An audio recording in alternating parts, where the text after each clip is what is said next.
వరకు ఏర్పాట్లు కానీ క్యూ లైన్లు కానీ ఇవన్నీ కూడా అందుబాటులోకి వచ్చి దాదాపుగా 40 రోజుల నుంచి ఇదే అంటే మనకు రోజు రోజు జాతర లెక్కనే వచ్చేసింది.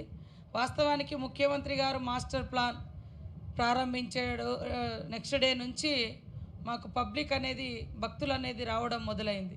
పనులు ఎట్లా మొదలు పెడుతుండ్రు, ఏం మార్పులు అవుతున్నాయి ఏంది అని కూడా అట్లా లక్షల సంఖ్యలో వచ్చారు. గతంలో చూస్తే మనము జాతరకు ఒక 10 రోజుల ముందు 15 రోజుల ముందు అట్లా 50,000 20,000 10,000 మంది, హయ్యెస్ట్ వస్తే 1,00,000 1,50,000 2 లక్షలు.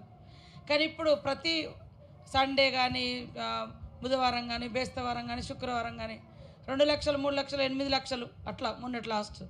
సో ఈ రకంగా భక్తులు కూడా బాగా వస్తూ ఉన్నారు. దానికి గుడి కూడా మాకు ఒక ఛాలెంజ్గా ఉండే ముఖ్యమంత్రి గారి సంకల్పం.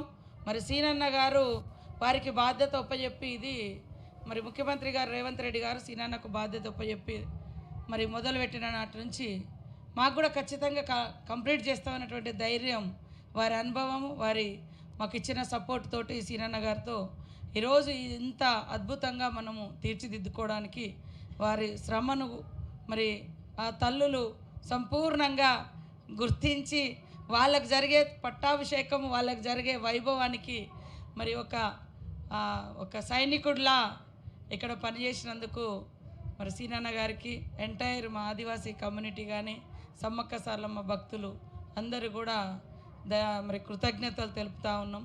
ముఖ్యమంత్రి గారికి కూడా రుణపడి ఉంటాము. ఎందుకంటే వారు 2010 నుంచి ఈ జాతరకు వస్తున్నాడు. నాకు తెలిసి మేమిద్దరం 2009లో ఎమ్మెల్యేలమైనాం. 10 నుంచి జాతర మొదలైంది. ప్రతి జాతరలో రావడం మొదలైంది. ముఖ్యమంత్రి అయిన తర్వాత ఇంకా ఆ పట్టుదలను, ఆ భక్తిని, ఆ బంధాన్ని పెంచుకొని మరి బాధ్యతగా ఈ గుడి నిర్మాణానికి అన్ని రకాలుగా సహాయం చేసి మరి మాకు ఎప్పుడు కూడా వెన్నుదన్నుగా ఉన్నందుకు ముఖ్యమంత్రి గారికి, మా డిప్యూటీ సీఎం గారికి, భట్టి గారికి, మా ఎంటైర్ మంత్రులకు, మా జిల్లా మంత్రి సురేఖక్క గారికి, మా సోదరి, అదేవిధంగా ట్రైబల్ మంత్రి అడ్లూరు లక్ష్మణన్న గారికి, ఇక్కడ పనిచేస్తున్నటువంటి ప్రతి ఒక్క అధికారులకు, కలెక్టర్, ఎస్పీ, ఇతర శాఖల అధికారులకు, మీడియా సోదరులకు, ఈ దేవుడి యొక్క కీర్తిని, విశ్వాసాన్ని ప్రపంచ నలుమూలల చాటుతున్న మీ అందరికి కూడా ధన్యవాదాలు.